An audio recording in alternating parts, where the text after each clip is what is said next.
Good afternoon. Welcome to the April edition in our Supply Chain Management webinar series. A couple of housekeeping things before we get started. If you have a question during the webinar, use the raise your hand feature on your control panel. I will try to answer those questions as they come up. If I don't get to answer your question during the webinar, I'll hang around at the end of the webinar until I answer any and all questions. In addition, if you'd like to view again this webinar or any of our previous webinars, you can find them on the webinar page on our website. There's a whole file of them there for your use and enjoyment. So let's get started today. Today, we're going to talk about how a government agency in the state of New Jersey used sales and operations planning to improve what they do. We are going to look at, first of all, the basic concept of sales and operations planning. Then we're going to look at how this agency used the monthly S&OP meeting process to manage the business. And finally, we're going to wrap up with the results that this government agency over a couple-year period of time achieved using sales and operations planning. So, the basic concept of sales and operations planning. A business has a strategic plan where they are looking to go over the next several years. Markets, products, locations. That gets translated on a yearly basis into the business plan for what we need to accomplish in this fiscal period to move us towards the goals that we set in our strategic planning. Now, it starts out with what are the goals for this fiscal year. If you have a fiscal year that runs the calendar year January 1st to December 31st, we're here in the middle of April now, so you're halfway down this field towards the goalpost at the other end of the field. The other end of the field is where you want to be December 31st. Things happen. We have things that go well, things that don't go well. The S&OP process is the senior leader of the business unit. It's their tool to manage all of these things that are happening on a month-by-month basis to make sure that when you get to December 31st, the end of the year, that you have exceeded or at least achieved the goals that you were setting up. On a month-to-month basis then, in classic textbook sales and operations planning, you review the sales plan, how sales has done over the past, and we'll use the example of this is the April S&OP meeting, how sales has done January, February, and March in comparison to the plan that we started out with in the year. Some areas they will be doing right on plan, other areas they'll be behind, other areas they'll be ahead. This is the demand side of the S&OP process. Where is the demand in relationship to where we need to be at this time of the year in order to hit that goal post down at the other end of the field by December 31st? The second half of the process is then looking at what is our supply situation, manufacturing, inventories. How is the manufacturing of our product going according to the plan that we created at the beginning of the fiscal year? And as we all know, a lot of us are in manufacturing. Things happen there all the time. We have items that are running better than normal. We have items that are running right where they're supposed to be, and then we have that whole group of items where we are having problems. This whole concept of sales and operations planning is geared to the business units, sales, and in our case supply here. Try to work out all of their issues before the S&OP meeting, and then at the S&OP meeting, the chairman of the S&OP meeting, the chief executive for that business unit, gets an update of where each of the groups are, and if there are any conflicts that cannot be resolved between the two groups, they get competing plans and recommendations for how we should resolve these things that only the chief executive can make. Only that person has the power and authority to make. Now, let's talk about the government agency here in New Jersey that used this concept.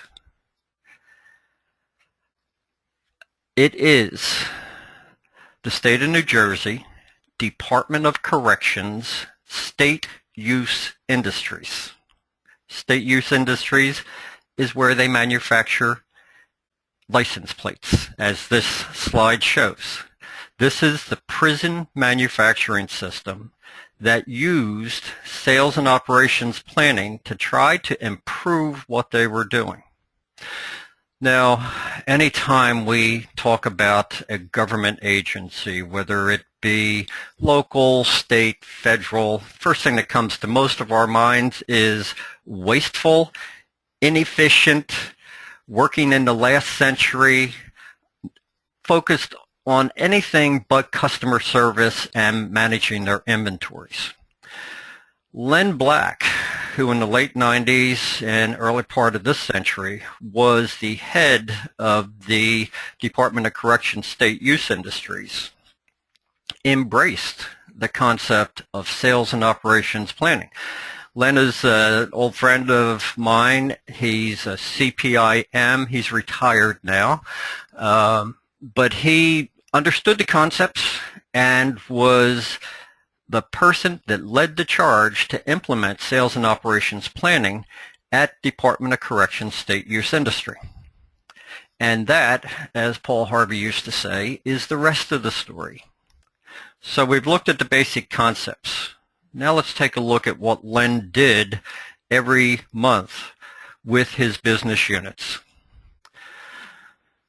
The business unit that everybody thinks of when they think of prison manufacturing is metalworking, where license plates are made.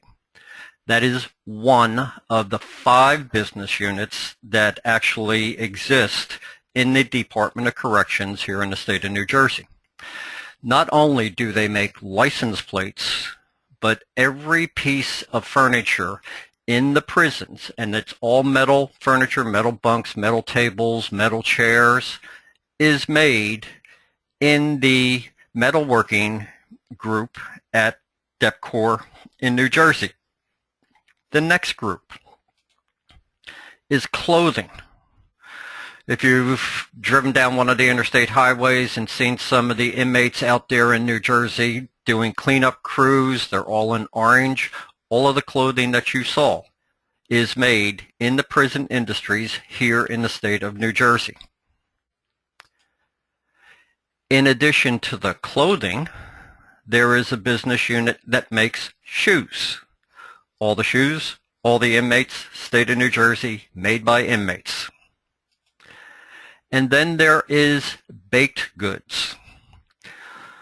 I don't know what the current figure is for the number of people incarcerated in the state of New Jersey, but all of them, their bread, their rolls, and all the stuff that they need, all the baked goods, is made by one of the business units in DEPCOR.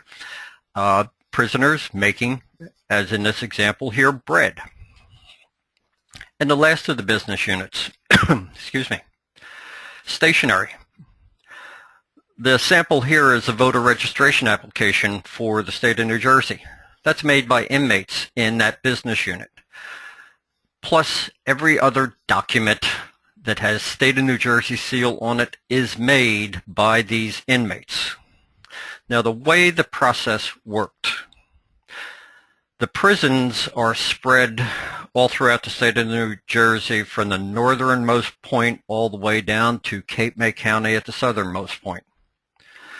DEPCOR head office is in Trenton, New Jersey. On the second Tuesday of every month, Len would have 5 S&OP meetings in a row. Here's how it worked. Sheet metal was first. They would have done their pre-S&OP meeting, come with status reports of demand and supply and any issues that needed Len's decision where they couldn't come to agreement. That meeting started at 9 a.m. that Tuesday morning. It ran through 10 o'clock. At 10 o'clock, it promptly ended because right behind that at 10 o'clock was the clothing S&OP meeting, and right after that at 11 o'clock was the shoe S&OP meeting. They take an hour for lunch. 1 o'clock in the afternoon, the bakery would be there for their S&OP meeting. 2 o'clock in the afternoon, the stationery group would be there for their S&OP meeting. 5 meetings, 1 day a month. Len ran this for several years, and as they got further into it and started aligning their demand with their ability to meet that demand, this process just got better and better and better every month. Now, so that's the monthly S&OP process that Len used at New Jersey Department of Corrections State Use Industry. Let's take a look at the results they achieved. And remember, this is a government agency. Fred Cristato, who worked for Len Black at that time, another Apex friend of mine, CPIM, Len asked Fred and I to deliver a paper at the Correctional Industry Association of America's National Conference in Attica, New York in the early 2000s. I believe it was somewhere around 2003. I don't have the original of this slide, but this was the last slide in an hour-long presentation. We were presenting to people that ran the correctional industries in various states throughout the United States. And we had told them all of the things that we did in the S&OP process. This was the last slide to show what happened to our inventories and what happened to our on-time delivery performance during the 2 years that we had data for at that time. The inventory dropped by 50 some odd percent, over 50%, I believe the numbers were. But the actual decline looked like this on the graph that we actually presented at that meeting. So over 2 fiscal years, as you can see on the bottom scale, it's quarter 1 through 4 the first year, quarter 1 through 4 the second year. First year was where we had the dramatic drop in inventory. The second year was where we actually had it down to about where we wanted it, and we were just maintaining. Simultaneously, our on-time delivery performance, a metric that they were always terrible at the time they started the S&OP process, their on-time delivery of all of these various products that are made all over the state was hovering around 50% for every business unit. Now, understand this. The only people they can sell to are state agencies in New Jersey. Most of their customers were the other prisons, and they still couldn't deliver more than 50% of the orders on time. The significant factor here was as they implemented S&OP, the on-time delivery performance started to climb. And you'll notice by the end of the first year, the inventories were pretty much down to the level that we wanted them, over 50% less. But the on-time delivery performance kept climbing and climbing and climbing to where in the fourth quarter of the second year, the average on-time delivery was 95% and still climbing. When Fred and I presented this slide, you could have heard a pin drop in this room filled with a couple hundred professional planners in the prison manufacturing industry. And that was the beginning of a very long process that Fred and I went through, helping a number of these other states to understand what sales and operations planning was. And in fact, I did another project for Department of Corrections New York to help them understand and implement S&OP so that they could get similar results.